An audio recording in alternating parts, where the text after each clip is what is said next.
India का अब तक का सबसे वर्स्ट एविएशन डिजास्टर देखने हमें मिला जो गुजरात में प्लेन क्रैश हुआ। ये बात है 12 जून 2025 की, जब एयर इंडिया की फ्लाइट AI-171 जो बिलोंग करता है बोइंग ड्रीमलाइनर 787 को, इस फ्लाइट को इंट्रोड्यूस किया गया था ईयर 2009 में और 2014 को इसे एयर इंडिया को सौंपा गया था। टोटल 242 पैसेंजर्स ऑन बोर्ड थे। 1:38 पर इस प्लेन ने उड़ान भरी फ्रॉम सरदार वल्लभ भाई पटेल इंटरनेशनल एयरपोर्ट और ये प्लेन जा रहा था लंदन गैटविक एयरपोर्ट पे।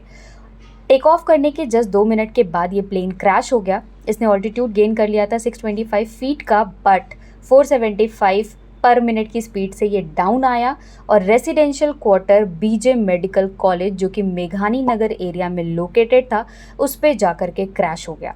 लकीली केवल एक पर्सन बच पाया जो कि सीट नंबर 11A पे बैठा हुआ था। इमरजेंसी एग्जिट से उसने जंप मार लिया।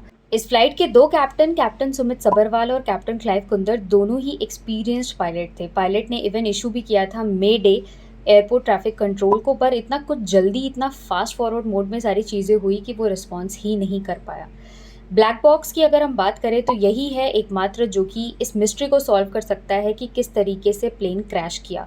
ये एयरप्लेन के टेल वाले पोर्शन में पाया जाता है। एक्चुअली ये ऑरेंज कलर का होता है। 2 रिकॉर्डर्स होते हैं। एक होता है फ्लाइट डेटा रिकॉर्डर जो कि एग्जैक्ट डेटा को कैप्चर करता है, स्पीड, इंजन परफॉर्मेंस कैसी है, ये सारी चीज़ें रिकॉर्ड करने का काम करता है।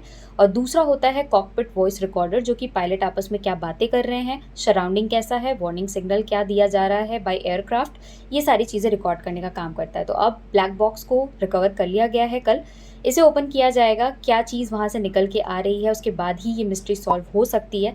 क्योंकि कॉजेज़ तो बहुत सारी चीज़ें बताई जा रही हैं। डुअल इंजन फेलियर हो सकता है, बट ये रेयरेस्ट ऑफ द रेयर है। पायलट का एरर हो सकता है, फ्यूल ओवरलोड हो गया होगा क्योंकि लंदन जा रही थी फ्लाइट, बहुत ज़्यादा फ्यूल रहा होगा।